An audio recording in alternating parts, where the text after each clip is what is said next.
شادی کا گھر تھا، مہمان بھرے ہوئے تھے، اپنے قریبی عزیز اور شادی شدہ بہنیں جو دوسرے شہروں میں بیاہی تھیں، ہفتہ بھر پہلے سے آ گئی تھیں۔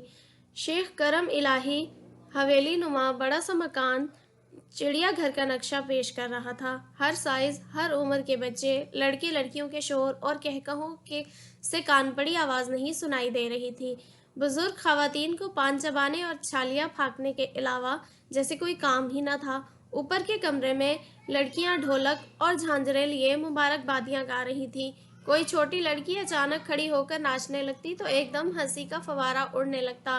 ارے مومل، تم نے کیسا سوٹ بنوایا ہے مہندی والے دن کے لیے؟ ماریا نے اپنی کزن سے پوچھا۔ ہلکے سبز رنگ کا ہے، امی نے کام کے لیے بھیج دیا تھا، معلوم نہیں کیسا ہوگا۔ ایک دن درمیان میں ہے، ہو جائے گی تیاری۔ پھر منجلی آپا، بڑی آپا، چھوٹی آپا اور تایا جان کی تینوں بہوؤں نے زور و شور سے تیاریاں شروع کر دیں۔ طارق بھائی کی بیوی اسما کا تو جانو ابھی دلہناپا ہی تھا۔ صرف 2 سال شادی کو ہوئے تھے، 1 سال کی بچی تھی۔ ارمانوں بھرے دن، مرادوں کی راتیں تھیں۔ ان کی تیاری سب سے جدا تھی۔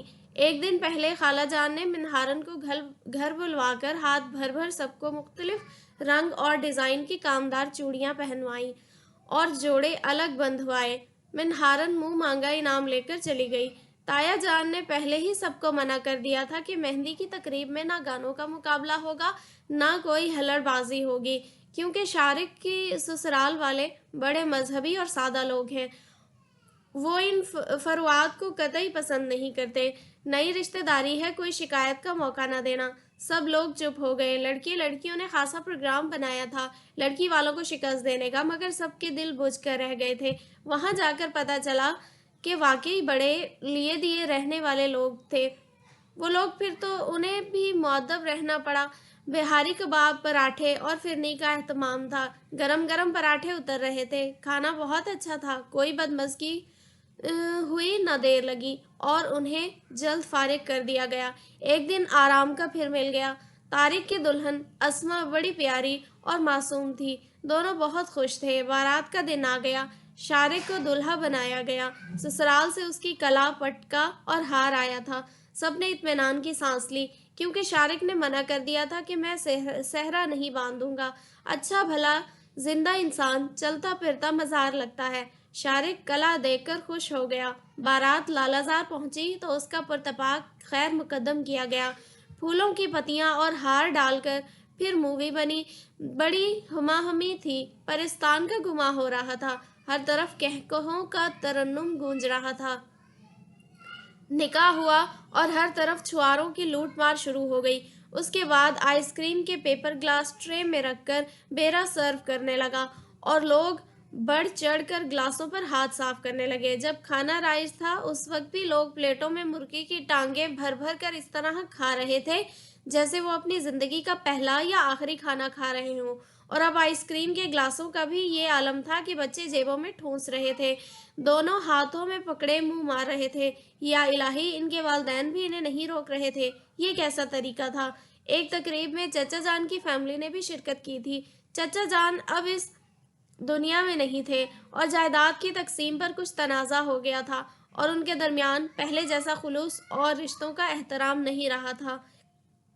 ویسے بھی چچی جان نہایت کینہ توز اور جیلس قسم کی تیز مزاج خاتون تھی۔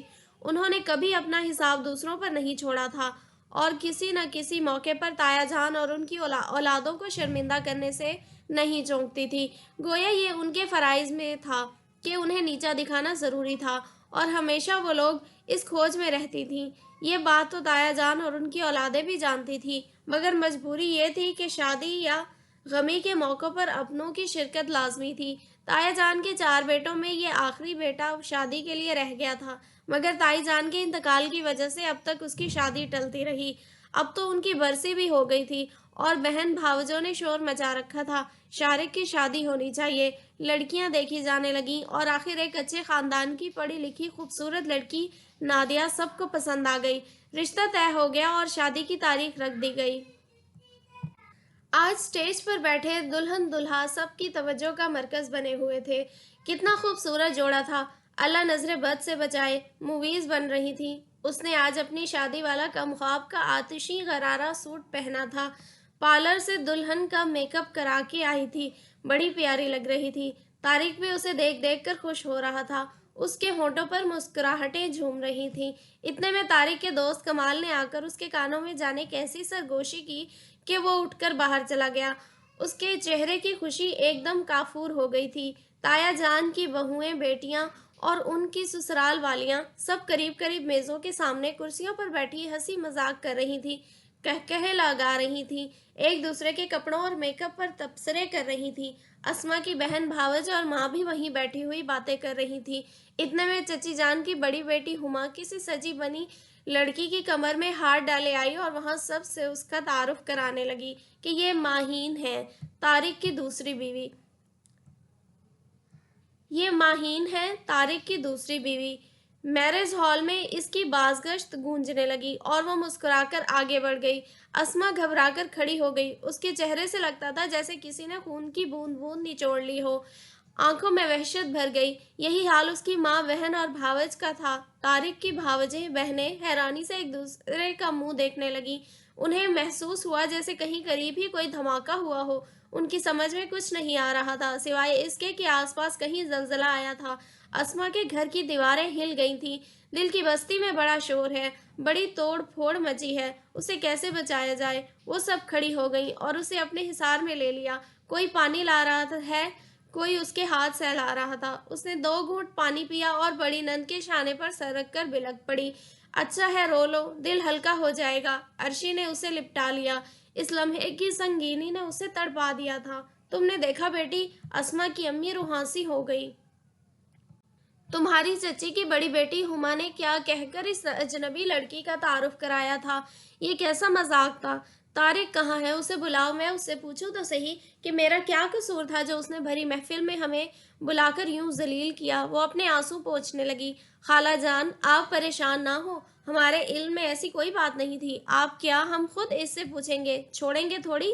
وہ ساری بہن بھاوجیں خود بھی شرمندہ تھیں۔ طارق کو ہر جگہ ڈھونڈا گیا مگر وہ نہیں ملا۔ ان لوگوں کو رہ رہ کر چچی جان اور ہما پر غصہ آ رہا تھا۔ یقیناً ان لوگوں نے کوئی سازش کی تھی۔ اسما کی امی نے کہا، ہماری سراسر توہین ہوئی ہے، اب میں یہاں نہیں ٹھہروں گی۔ اٹھو اسما، نرما اور دلہن، پہلے گھر جا کر چیزیں سمیٹنا ہے، پھر واپس چلے جائیں گے۔ اسما بھی ہمارے ساتھ جائے گی۔ انہوں نے دلہن کی رخصتی کا بھی انتظار نہیں کیا اور ٹیکسی پر گھر آ گئیں۔ طارق نسبتاً ایک تاریک گوشے میں بیٹھا کمال سے کہہ رہا تھا، یار کمال، تم نے مجھے پہلے کیوں نہ بتایا کہ وہ کمبخت یہاں آ رہی ہے؟ اب میں کس کس کے سامنے صفائی پیش کروں گا، جبکہ جیتا جاگتا ثبوت چل کر خود ہی سامنے آ گیا تھا اور اسے لانے ہمیں ذلیل کرانے والی ہماری چچی جان اور ان کی بیٹیاں تھیں۔ ہماری عزت کا تو انہوں نے ذرا بھی پاس نہ کیا، کم سے کم شادی تو ہو جانے دیتی۔ طارق سخت گھبرایا ہوا تھا۔ یار، ہمیں تو یہاں آ کر معلوم ہوا کہ وہ آئی ہوئی ہے، تب میں تمہاری طرف دوڑا آیا ہوں۔ معلوم نہیں کیسے دلہن رخصت ہو کر گھر آئی۔ بڑے تایا کو بھی خبر ہو گئی تھی کہ ان کے سپوت نے یہ کارنامہ انجام دیا ہے۔ جسے نہیں معلوم تھا اسے بھی معلوم ہو گیا۔ اسما کی والدہ، بھائی بہن اور بھاوج سخت برا فروختہ تھے۔ رخصتی ہوتے اور گھر آتے ہوئے 1 بج گیا تھا۔ لطف یہ تھا کہ ہما ماہین کو اپنے ساتھ لے کر آ گئیں اور اسے یہاں پہنچا کر چلی گئیں۔ طارق سب کے بعد گھر آیا اور اسما کو لے کر اوپر ٹیرس میں چلا گیا۔ اسے کرسی پر بٹھا کر خود بھی سامنے بیٹھ گیا۔ اسما کی پیشانی پر بل پڑے ہوئے تھے، اس کا موڈ بہت خراب تھا، اس کے بگڑے ہوئے تیور وہ سمجھ رہا تھا۔ آپ مجھے یہاں کیوں لائے ہیں؟ وہ تیز لہجے میں بولی۔ خاموشی سے میری بات سنو اسما۔ اس کی آواز بھی اونچی ہو گئی۔ واہ، الٹا چور کوتوال کو ڈانٹے، آپ مجھے غصہ دکھا رہے ہیں؟ اس کے لہجے میں سخت بیزاری تھی۔ نہ میں نے چوری کی ہے، نہ تم کوتوال ہو، اور نہ میں غصہ دکھا رہا ہوں۔ دیکھو اسما، میں تمہارا شوہر ہوں اور اللہ پاک نے مجھے اختیار دیا ہے کہ میں 1 سے زیادہ بیویاں رکھ سکتا ہوں، مگر میں نے اس کی بخشی ہوئی رعایت سے قطعی فائدہ نہیں اٹھایا۔ یہ محض ایک حادثہ تھا جو اچانک ماہین میری زندگی میں داخل ہو گئی۔ اس کی تفصیل میں تمہیں شارق کی شادی کی بات بتانا چاہتا تھا، لیکن اس کی نوبت ہی نہ آئی اور وہ موقع آنے سے پہلے ہی راز تشت ازبام ہو گیا۔ واہ، ہمارے بھی ہیں مہرباں کیسے کیسے۔ اب میں تم سے یہ کہنا چاہتا ہوں کہ جذبات میں آ کر کوئی غلط قدم نہ اٹھا لینا۔ میری رسوائی تمہاری رسوائی اور میری عزت تمہاری عزت ہے۔ میں اب کچھ نہیں کر سکتی، یہ میری ماں اور میرے گھر والوں کی بھی عزت کا سوال ہے۔ اتنے بڑے ہال میں سینکڑوں لوگوں کی موجودگی میں جب آپ کی کزن نے اس کا تعارف آپ کی دوسری بیوی کی حیثیت سے کرایا تو مجھ پر آسمان ٹوٹ پڑا۔ ہر شخص کی سوالیہ نظریں مجھ پر اور میری ماں بہنوں پر اٹھ رہی تھی۔ میری سمجھ میں نہیں آ رہا تھا کہ میں کیا کروں۔ آپ نے میرا بھرم ریزہ ریزہ کر ڈالا۔ لوگوں کی چپتی ہوئی نظروں سے میں پناہیں ڈھونڈ رہی تھی۔ آخر میری ماں مجھے اپنے ساتھ لگائے لگائے باہر آ گئی۔ میری بھاوج اور بہنوں نے ایک زبان کہہ دیا، امی اب یہ وہاں نہیں رہے گی، ہمارے ساتھ جائے گی۔ میں جب اپنی خوابگاہ میں داخل ہوئی تو ماہین بڑے آرام سے لیٹی ہوئی ہما آپی سے ہنس ہنس کر باتیں کر رہی تھی۔ میرا دل خون ہو گیا۔ میں الٹے قدموں واپس آ گئی۔ کیا آپ اب بھی یہی کہیں گے کہ زہر کا یہ پیالہ شہد کے گھونٹ کی طرح خاموشی سے پی جاؤں اور کچھ نہ بولوں؟ غلط قدم کس نے اٹھایا، میں نے یا آپ نے؟ وہ ایک جھٹکے سے کھڑی ہو گئی۔ میرا اتنا بڑا دل نہیں کہ میں سوکن کو برداشت کر سکوں۔ فی الحال میں منظر سے ہٹ رہی ہوں۔ اب ان تمام باتوں کا جواب آپ میری ماں اور بڑے بھیا کو دے دیجیے گا، فیصلہ آپ کو کرنا ہے۔ وہ مڑ کر جانے لگی تو طارق نے اس کا ہاتھ پکڑ لیا۔ اسما پلیز سمجھنے کی کوشش کرو، میں اسے یہاں سے بھیج دوں گا، اب وہ دوبارہ یہاں نہیں آئے گی۔ اپنا گھر برباد نہ کرو، میں تمہارے اور بیبی کے بغیر نہیں رہ سکتا۔ اس کے لہجے میں بڑی بے بسی تھی، وہ ایک ہارا ہوا انسان لگ رہا تھا۔ اسما کے دل کو کچھ ہونے لگا تھا۔ وہ جلدی سے ہاتھ چھڑا کر نیچے اتر گئی اور آنسوؤں نے یلغار کر دی۔ دل کہہ رہا تھا مت جا اسے چھوڑ کر، وہ ٹوٹ جائے گا۔ دماغ کہہ رہا تھا نہیں، اسے بھی تو اپنی منمانی کرنے کی کچھ سزا ملے، اب عورت اتنی بھی کمزور نہیں۔ آخری سیڑھی پر رک کر اس نے اپنے آنسو پونچھے، برقع اوڑھا۔ گیٹ پر اس کی ماں، بہنیں، بھاوج ٹیکسی میں بیٹھی اس کا انتظار کر رہی تھیں۔ چند قدم چلی تھی کہ سسر مل گئے، ان کی گود میں بچی تھی۔ انہوں نے اس کے سر پر ہاتھ پھیرا اور بولے، دلہن میں تمہیں جانے سے نہیں روکوں گا، تمہیں احتجاج کا حق ہے، مگر شارق کا ولیمہ تو ہو جانے دیتی۔ شادی کا گھر ہے، ہر شخص تمہیں پوچھے گا۔ وہ صبح ہی یہاں سے چلی گئی ہے، طارق اسے سٹاپ تک چھوڑ آیا ہے۔ اپنا گھر بچانا یا توڑنا اب تمہارے ہاتھوں میں ہے۔ یہ واقعہ کوئی نیا اور انوکھا نہیں ہے، بھئی مرد عموماً ایسی حماقتیں کرتے رہتے ہیں۔ بس اتنا یاد رکھنا کہ اس گھر کی بہو تم ہو، ماہین نہیں۔ انہوں نے بچی کو اس کی گود میں دیا اور اوپر چلے گئے، اور اسما خاموشی سے جا کر ٹیکسی میں بیٹھ گئی۔ وہ ہزاروں مربع گز پر پھیلا ہوا ایک مل ایریا تھا، جہاں بہت سے چھوٹے بڑے کارخانے اور فیکٹریاں تھیں۔ کلرکوں، افسروں اور مزدوروں کی کثیر تعداد مختلف کارخانوں اور فیکٹریوں میں کام کرتی تھی۔ ملوں سے ملحق ان کے اندر سرونٹ کوارٹرز تھے، جن میں ملوں کے چوکیدار، مالی اور کچھ مزدوروں کی فیملیاں رہتی تھیں۔ مل کے کچھ دور مزدوروں کی جھوپڑیاں اور چھوٹا سا ایک کچا بازار بھی تھا، جہاں لکڑی کی کیبن اور چھابڑی والے تھے۔ انہی جھوپڑیوں میں ایک کاغذ چننے والی بشیرہ اپنے مدکوک شوہر اور ایک جوان بیٹی کے ساتھ رہتی تھی۔ بشیرہ تو کاغذ چننے چلی جاتی تھی اور بیٹی جھوپڑی کی صفائی کرتی، کھانا پکاتی اور اپنے بیمار باپ کی دیکھ بھال کرتی تھی۔ وہ ایک قبول صورت گندمی رنگ کی چلبلی لڑکی تھی۔ اس کا دل تنہائی سے گھبراتا تو باہر نکل جاتی۔ طارق کاٹن مل میں سپروائزر تھا۔ ایک دن اس کی مٹ بھیڑ لڑکی سے ہو گئی، کچی عمر، اس پر ذرا نکسک سے درست ڈھنگ کے کپڑے پہنے، لاپرواہی سے ادھر ادھر دیکھتی چلی جا رہی تھی۔ طارق کے ساتھ اس کا دوست کمال بھی تھا، وہ بھی اسی مل میں کام کرتا تھا اور بشیروں کو جانتا تھا۔ اوئے کہاں منہ اٹھائے چلی جا رہی ہے، جا اپنے گھر۔ وہ لڑکی رک گئی اور کمال کو دیکھ کر ہنسنے لگی۔ وہ بھی کمال کو جانتی تھی، مگر طارق کو اس نے پہلے نہیں دیکھا تھا۔ وہ خوبصورت سا لمبے قد کا نوجوان سیاہ پینٹ اور سفید شرٹ میں اسے بہت اچھا لگا، بلکہ پورے کا پورا اس کے اندر اترتا چلا گیا۔ وہ ایک ٹک اسے دیکھے گئی۔ کیا دیکھ رہی ہے، یہ میرا دوست ہے، اسی مل میں افسر لگا ہوا ہے، کہیں نظر نہ لگا دینا۔ اب دونوں اس کے قریب پہنچ گئے۔ یہ لڑکی کون ہے کمال؟ یہ بشیرہ کی لڑکی ہے، ماں اس کی کاغذ چننے جاتی ہے، باپ بیمار ہے، بشیرہ کی کمائی پر اس کا گھر چلتا ہے۔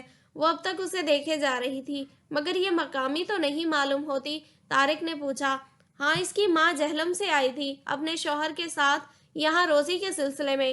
لڑکی کو اپنی ماں کے پاس چھوڑ آئی تھی، یہاں آ کر اس کا شوہر منشیات فروشوں کے چکر میں پڑ گیا۔ کچھ دن تو پیسے لا کر بشیرہ کو دیتا رہا، پھر ہیروئن بیچتے بیچتے خود بھی ہیروئن پینے لگا۔